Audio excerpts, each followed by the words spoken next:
เกิดอีหยังขึ้นที่ห้องอัดแต่ละคนหัวแตกกระจายแตกกระจุยเพราะน้องธิดาลาวเว้าคำนี้ออกมางึดหลายบ่คิดบ่ฝันเด็กตัวน้อยๆจอยๆปอดอันทรงพลังเฮ็ดให้การบันทึกเสียงจบอย่างรวดเร็วในมือวานนี้2ผลงานเพลงทักทายสวัสดี FC แฟนคลับทุกท่านที่เคารพและนับถือเป็นอย่างสูงมาพบมาพ้อกันอีกคลิปนึงก็แล้วกันมื้อนี้ยังติดตามข้อมูลข่าวสารการเคลื่อนไหวเข้าห้องบันทึกเสียงของน้องธิดาลาวศรีวิไลลูกสาวของพ่อแม่เนาะต้องทักทายสวัสดี FC ของน้องธิดาลาวทั้งสองฝั่งของและก็ FC ต่างแดนก็แล้วกัน FC เจเบาลาวบ่ว่าจะอยู่ทางฝั่งไทยและก็ฝั่งลาวพบพ่อกันคลิปนี้ทุกคนมือว่านนี้มีหลายเรื่องหลายราวที่น่าตื่นเต้นและมหัศจรรย์เกิดขึ้นบ่ว่าจะเป็นพ่อดาวบ้านดอนโทรมาให้กำลังใจก่อนเข้าห้องอัดบ่ว่าจะเป็นทีมงานเนาะนักดนตรีเก่าที่เคยเล่นดนตรีใส่เพลงแม่ฮันนี่ก็ติดต่อมาบอกว่ามีความประสงค์ถ้าอยากเล่นดนตรีสดจะเข้ามาเล่นให้จะเข้ามาตีให้คิดฮอดภาพความหลังตอนมาตีให้ดนตรีให้แม่ฮันนี่ฮันนาทานผู้ชมโอ้มันเป็นเรื่องที่น่าเหลือเชื่อบ่คิดบ่ฝันว่ามันจะจูนทุกคนเรานั่นที่เกี่ยวข้องกับแม่ฮันนี่เข้ามาสู่โตน้องธิดาลาวสรุปรวมแล้ว DNA ของแม่ฮันนี่กำลังสุ่มพลังมาใส่โตน้องธิดาลาวง่ายออกจากแม่ฮันนี่แล้วก็ดึงเข้ามาสุ่มพลังใส่น้องธิดาลาวและค่อยคิดว่าแม่ฮันนี่2คงจะโด่งดังตามกันไปแน่นอนเมื่อวานนี้กำลังบันทึกเสียงคุ้นเคี้ยวอยู่ท่านผู้ชมกำลังมันกำลังสนุกคุ้นเคี้ยวกันน้องธิดาลาวก็ได้เว้าคำหนึ่งออกมาโอ้โหแบบว่าตามที่ค่อยติดตามเบิ่งน่ะแม้แต่อุ๋งอิงเพชรบ้านแพงเข้าห้องอัดน่ะยังซีเรียสหลายกว่านี้ซ้ำซีเรียสจนได้ห้องให้บางครั้งบางตอนก็ห้องให้เซ็ดน้ำตาฟูมฟายเหลือใจตัวเองแต่ว่าน้องธิดาลาวบ่มีคำว่าซีเรียสเต้นดองดีดดาวและผู้คุมห้องอัดผู้มิกผู้นั่นก็ม่วนสนุกสนานบ่มีกันซีเรียสเลยท่านผู้ชมน้องเฮ็ดได้ดีเกือบว่า 90% ให้ทุกคนไปชมคลิปนี้ซะก่อนแล้วจึงมาพ้อกันในระยะต่อไปไปชมพร้อมๆกันเลย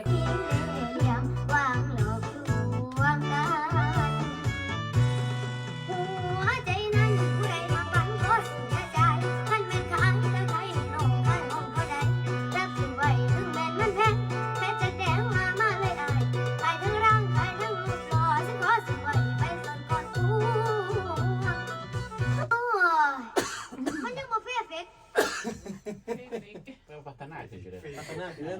แกเอาอีกสันอีกรอบดึงลงมาดึงลงมาเอาให้มันเฟี้ยก่อนเฟกถ้ามึงเฟกมึงดีๆกันนะเอาให้มันเฟกจะออกมาเด้อแต่ว่าเฟกทำออกมาเลยเอาที่รักยังเยี่ยมไม่มี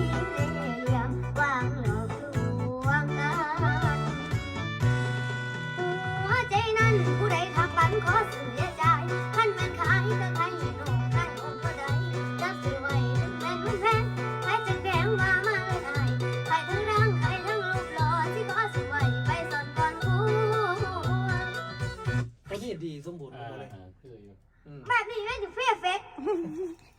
ดีขึ้นเรื่อยๆดีขึ้นเรื่อยๆเอาลงมาอีกเอาค่อยส่วนนึง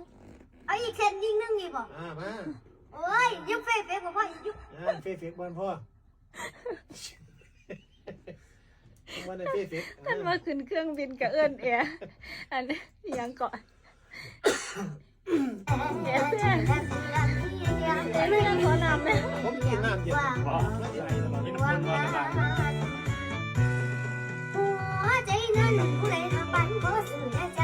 ท่านเป็นขายก็ขายหนุ่มขายห้องก็ได้จับซื้อไว้ถึงเป็นมันแพงไปจังแดงว่าเลยได้ขายทั้งร่างขายทั้งรูปหล่อสิขอซื้อไว้ไปสอนก่อนผู้มวนแต่มาถึงเงินมันแพงหมดเดียวตัวนี้ไม่เอามันเก่าอะไรสิอันก็ขายหนุ่มขายห้องก็ได้ตัวนี้อาจสิเลนพดเดียวเอาตัวนี้หั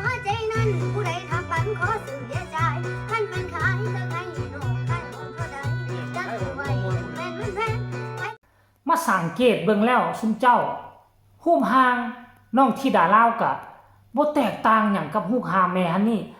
ลองไปเบิ่งกันน่ะแม่ฮันนี่ตอนใส่ชุดภูไทยน่ะชุดหม้อนิ้นหม้อห้อมชุดสีดำชุดภูไทยน่ะรูปร่างกะจอยผอมคล้ายๆกับน้องธิดาลาวขนาดน้องธิดาลาวหาก็อายุ11ปีถ้าน้องอายุได้15-16ปีซ้ำแม่ฮันนี่ตอนเข้าวงการใหม่ๆก็สิรูปร่างเล่าๆเดียวกันแต่บ่คิดบ่ฝันสองคนนี้มีพลังปอดที่ทรงพลังหลายที่ทรงพลังหลายปกติธรรมดาแล้วคนจอยปอดต้องน้อยแม่นบ่แต่น้องนี่น่ะห้องก่อนล่ำน่ะก่อนล่ำมันจะเป็นคำที่ไวเลยก็กระซัดซิดกว่าเพลงธรรมดาเด้เพลงธรรมดามันเยินๆเลื่อนๆไปได้อันนี้ล่ำนี่มันต้องไปเลื่อนๆแล้วก็ยาวๆคันผู้ที่ปอดบ่ใหญ่พอบ่ทรงพลังพอคือเสียงจะหายไปเสียงมันจะไปบ่ทันดนตรีแต่ว่าน้องธิดาลาวเฮ็ดได้จังได๋อันนี้คือความมหัศจรรย์สิ่งที่น้องธิดาลาวมีก็คือปอดอันทรงพลังเสียงคอที่เป็นลูกเอื้อนค่อยบ่คิดบ่ฝันว่าสมพอดอกเขาเอิ้นว่าหมอลำน้อยลูกเอื้อนของน้องธิดาลาวเอื้อนน่ะป้าพวกเจ้าสั้นไปงอกเบิ่งแม่11ปีและนางไปเรียนมาแต่ไสอยู่ที่ประเทศลาวพุ่นกับญาติพี่น้องก็บ่ได้เป็นนักร้องบ่ได้เป็นหมอลำแม่นบ่ล่ะแล้วเอาเวลาใดไปเรียนสิเอาเงินใส่ไปจ้างเรียนอยู่พุ่นกับครูเพลงกับอยู่บ้านนอกมันบ่มีได้อยู่แต่ในเมืองพี่ใดอันนี้คือความมหัศจรรย์ที่เป็นต้นทุนที่ดีประจำตัวน้องธิดาลาวซึ่งพอผู้ศรีวิไลได้เปรียบผู้อื่นย้อนว่าลูกสาวมีต้นทุนที่สูงเพชรอยู่กับปอดอยู่กับเสียงคอนี่ท่านผู้ชมดีใจครับพ่อผู้ศรีวิไลเด้อที่ได้ลูกสาวที่เก่งแบบนี้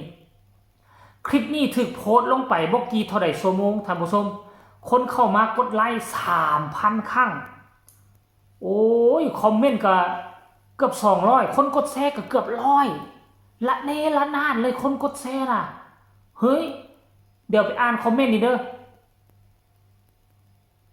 เป๊ะแซะเปอะเซอะไม่มือนี่เฟเฟกว่าซั่นน้องธิดาลาวเว้ายังบ่ทันแล้วกะเป็นตาฟ้อนใส่แล้วแม่นสนุกสนานเลยยอมรับสนุกสนานเวอร์ชั่นน้องธิดาลาวเวลาพูดคุยให้เหมือนแรกๆหน่อยจะได้ดูดี FC อย่างเจรักอันนี้ทำเหมือนไม่ทำแบบเด็กเลยมันอย่างคือลกๆเล็กๆบอกผู้นี้ว่านี่แหละนิสัยของนาง